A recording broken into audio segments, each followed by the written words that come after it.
नमस्कार. टेस्टी फूडमध्ये तुमचे खूप खूप खूप स्वागत आहे.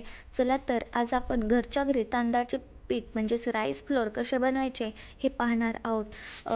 तांदळाच्या पिठाचा बऱ्याच ठिकाणी वापर होतो, जसं की आपण घावण बनवू शकतो, तांदळाचं भाकरी बनवू शकतो, वडे, भजे हे कुरकुरीत बनवण्यासाठी तांदळाच्या पिठाचा वापर होतो. अगदी 1 ते 2 चमचे जर तांदळाचे पीठ वापरले भज्यामध्ये किंवा वड्यामध्ये तर एकदम क्रिस्पी बनतात. चला तर आज आपण अशी तांदळाच्या पिठाची रेसिपी पाहणार आहोत. चला तर लगेच सुरुवात करूया.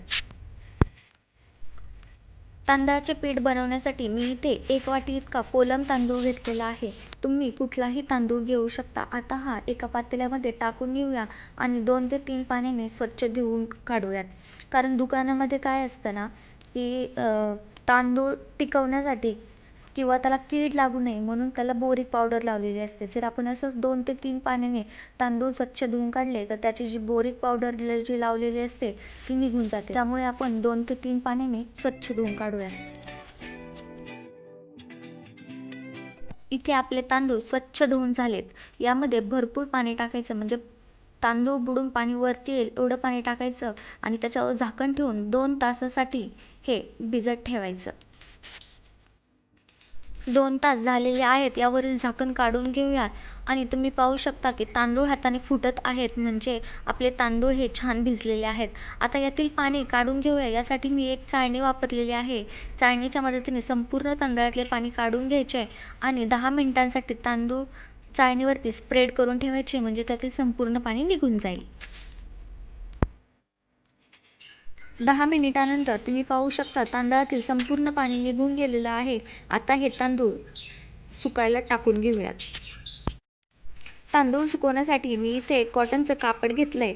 त्यावरती संपूर्ण तांदूळ टाकून घ्यायचे आणि घरातच फॅनच्या हवेखाली हे 2 तास हे सुकवून घ्यायचे. उन्हामध्ये अजिबात सुकवायचे नाही, कारण आपल्याला हे एकदम कडकडीत असे वाळवायचे नाही आहेत. त्यामुळे घरातच फॅनखाली 2 तासासाठी सुकवून घ्यायचे.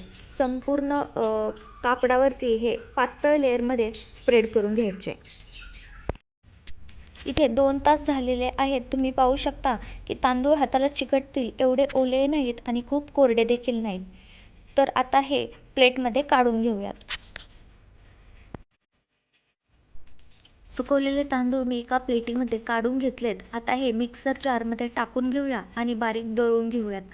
पहिल्यांदा थोडेच तांदूळ टाकायचे आहेत, कारण तांदूळ दळण्यासाठी खूप वेळ लागतो. त्यामुळे थोडेच तांदूळ टाकूया आणि बारीक दळून घेऊयात. मिक्सरमध्ये तांदूळ दळून घेतलेले आहेत. तुम्ही पाहू शकता एकदम बारीक असं पीठ तयार झालेलं आहे. आता हे चाळून घेऊया. त्यासाठी मी इथं एक ताट घेतलेलं आहे आणि एक एकदम बारीक होल असलेली चाळणी घेतलेली आहे. तुम्ही मोठी परात देखील घेऊ शकता. यामध्ये संपूर्ण तांदळाचं पीठ टाकून घेऊया आणि चाळून घेऊया, म्हणजे आपल्याला एकदम बारीक पीठ मिळेल. झाकणामध्ये जे काय लागलेलं आहे ते देखील चाळणीमध्येच टाकून घेऊया आणि हे चाळून घेऊया. आपलं तांदळाचं पीठ हे चाळून झालेलं आहे. चाळणीच्या वरती जे काही रवाळ भाग उरेल तो आपण दुसऱ्या वेळेस जे आपण तांदूळ दळणार आहोत त्यावेळेस टाकून घ्यायचं आणि दळून घ्यायचं. मिक्सरच्या भांड्यामध्ये उरलेला रवाळ भाग टाकून घेऊयात आणि पुन्हा थोडेसे तांदूळ जारमध्ये टाकून घेऊयात आणि हे दळून घेऊयात. दुसऱ्यांदा आपण तांदूळ दळून घेतलेले आहेत. तुम्ही पाहू शकता हे पीठ देखील एकदम बारीक झालेलं आहे. चाळणीत टाकून घेऊया आणि पहिल्यासारखंच चाळून घेऊयात.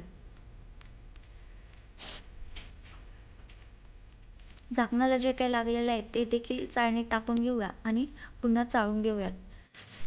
अशा प्रकारे आपलं तांदळाचं पीठ चाळून झाले. याचप्रमाणे उरलेले सर्व तांदूळ दळून घेऊया आणि चाळून घेऊयात. अशा प्रकारे आपले संपूर्ण तांदळाचं पीठ हे बनवून तयार झालेलं आहे. तुम्ही पाहू शकता हे एकदम बारीक झालेलं आहे आणि आपण जसं दुकानातून आणतो त्याचप्रमाणे हे पीठ देखील बनलेलं आहे. अशा प्रकारे आपलं तांदळाचं पीठ हे बनून तयार झालेलं आहे.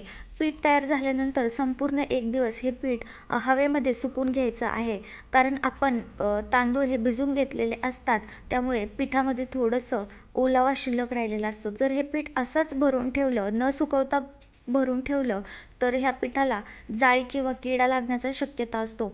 त्यानंतर पीठ सुकवल्यानंतर तुम्ही हे बरणीमध्ये भरून ठेवू शकता. हे पीठ तुम्ही 1 ते 2 महिने वापरू शकता. याला 1 ते 2 महिने काहीही होत नाही. अशाच वेगवेगळ्या रेसिपीज पाहण्यासाठी टेस्टी फूडला सबस्क्राईब करा. थँक्यू.